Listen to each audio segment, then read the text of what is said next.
भारत के कोने कोने में आम आदमी से पूछिए कि पैसा रखने के लिए सबसे सुरक्षित जगह कौन सी है, खास तौर पे बैंकों में, तो जो पहला नाम जुबान पे आता है वो होता है स्टेट बैंक ऑफ इंडिया।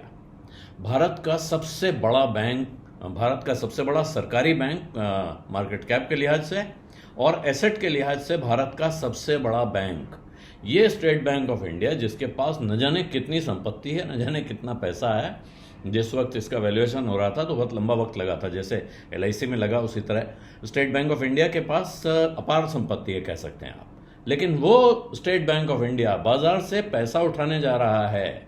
ये क्या, और पैसा भी वो बहुत जल्दी में, हो सकता है कि अगले हफ्ते ही ये पैसा उठाने के लिए बैंक बाजार में आ जाए।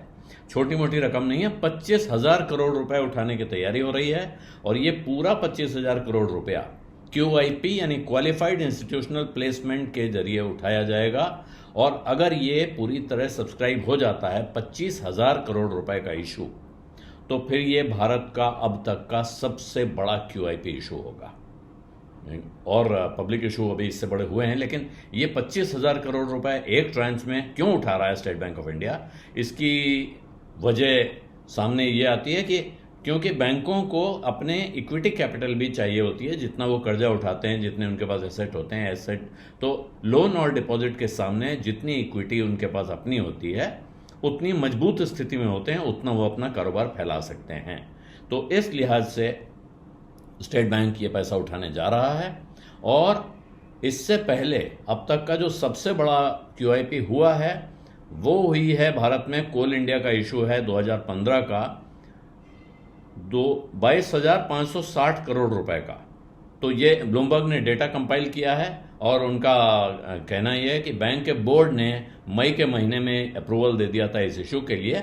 और ये इशू अभी तक ये बिल्कुल फाइनल नहीं है, ये नहीं कह सकते हैं कि बिल्कुल पक्के तौर पे अगले हफ्ते होने जा रहा है। अभी इसमें बदलाव भी हो सकता है, लेकिन बैंक का बोर्ड मंजूरी दे चुका है और रेगुलेटरी क्लियरेंसेस जगह पे हैं। स्टेट बैंक ऑफ इंडिया से जब एजेंसी ने पूछा कि इस बारे में कुछ बताएं तो उन्होंने कोई जवाब नहीं दिया है। तो अभी जब तक सामने ना आ जाए, जब तक इशू होने न लगे, तब तक ये कहना मुश्किल है कि होगा। लेकिन होगा तो ये बहुत बड़ा इशू होगा और ये अपनी लोन ग्रोथ को बढ़ाने के लिए, बाजार में कर्ज बांटने के लिए, पीछे अपनी बैलेंस शीट मजबूत करना चाहते हैं और रेगुलेटरी रिक्वायरमेंट को भी पूरा करना चाहते हैं स्टेट बैंक के मैनेजमेंट। इसलिए, और ये 2017 के बाद पहली बार है कि स्टेट बैंक बाजार में आ रहा है इक्विटी मार्केट में पैसा उठाने के लिए। जबकि state bank of India Bharat में माना ही जाता है, अगर आप आम आदमी से पूछे क्यों भरोसा करते हैं स्टेट बैंक पे, कि साहब भारत सरकार का बैंक है, सरकार का बैंक है, सरकार के पास इस बैंक की मेजॉरिटी होल्डिंग है। जब तक वो मार्केट में नहीं आया था तब तक पूरी थी, उसके बाद अभी भी बहुत बड़ा हिस्सा उसके पास उसमें सरकार का है। और ये QIP आने के बाद अब उसमें कुछ डाइल्यूशन होगा, लेकिन कितना डाइल्यूशन होता है ये गणित जब QIP आ जाएगा, उसका भाव सामने आएगा, उसके बाद पता चलेगा। क्योंकि 25,000 करोड़ रुपए का एक बड़ा इशू भारत का सबसे बड़ा पब्लिक सेक्टर बैंक और भारत का सबसे बड़ा बैंक लेके आ रहा है। ये अपने आप में बाजार में एक हंगामा करने वाली या उत्साहजनक खबर भी कह सकते हैं। जिन लोगों को खरीदना है उनके लिए उत्साह की खबर है। जिनके पास स्टेट बैंक के शेयर हैं वो गणित लगाएंगे कि इससे उनको फ़ायदा होता है कि नुकसान होता है। जो लोग स्टेट बैंक के शेयर खरीदने की तैयारी कर रहे हैं या सोच रहे थे कि जब डिप आएगा तब खरीदेंगे, क्योंकि बहुत समय से आप देखिए, किसी भी इन्वेस्टमेंट एडवाइज़र के पास जाइए और पूछिए कहाँ पैसा, ऐसे कौन सी कंपनियां हैं जिनमें आप बिल्कुल निश्चिंत भाव से पैसा लगा के बैठ सकते हैं, तो स्टेट बैंक का नाम पिछले कई वर्षों से लगातार पोर्टफोलियो एडवाइज़र सुझा रहे हैं कि भाई ये, अगर आप बैंकिंग में जाना चाहते हैं, ख़ासतौर पर सरकारी बैंकों में, तो स्टेट बैंक एक मस्ट हैव है, आपके पोर्टफोलियो में होना ही चाहिए। तो वो स्टेट बैंक अब अगर बाजार में आ रहा है, जाहिर है जो लोग ये पैसा लगाएंगे और ये शेयर खरीदेंगे, वो आगे उनकी कुछ भविष्य की योजनाएं भी होंगी कि वो लंबे समय तक इसको रखना चाहेंगे, तुरंत ऑफलोड करना चाहेंगे, फ़ायदा कमाना चाहेंगे। आमतौर पे ऐसे QIP मार्केट से थोड़े बहुत डिस्काउंट पे आ जाते हैं।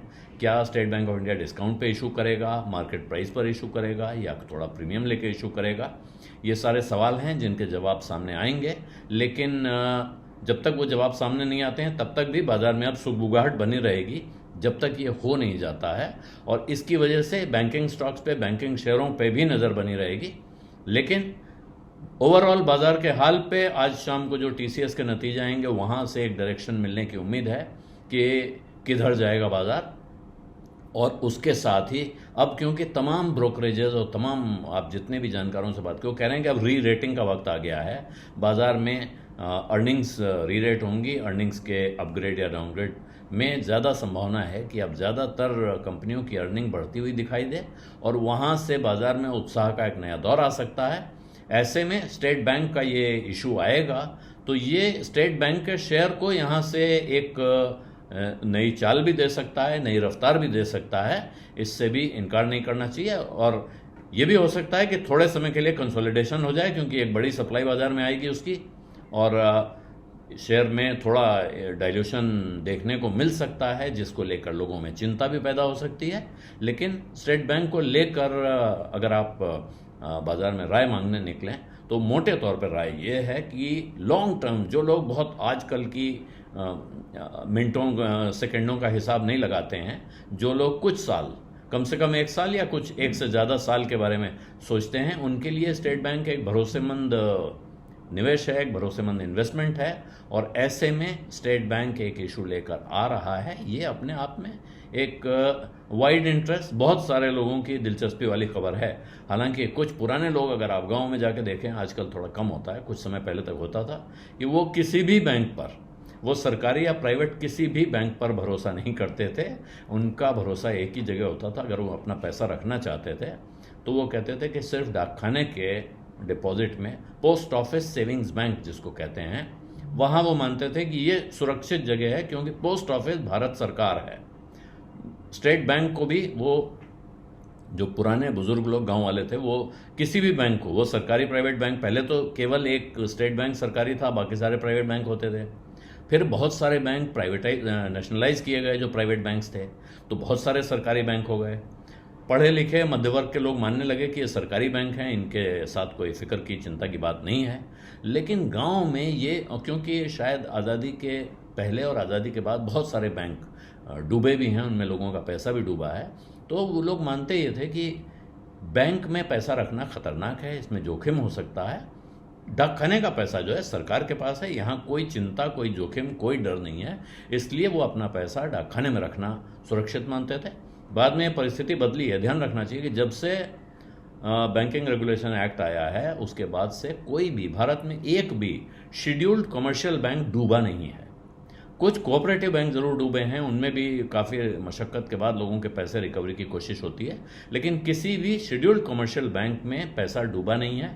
इसलिए वो डर अगर लोगों के मन में था तो वो गायब हो चुका है। और उनमें भी अगर भरोसे का बात है, जैसे मैंने शुरुआत में कही, सबसे ज़बरदस्त भरोसे वाला बैंक है स्टेट बैंक ऑफ इंडिया, और इसीलिए स्टेट बैंक ऑफ इंडिया का ये इशू आ रहा है।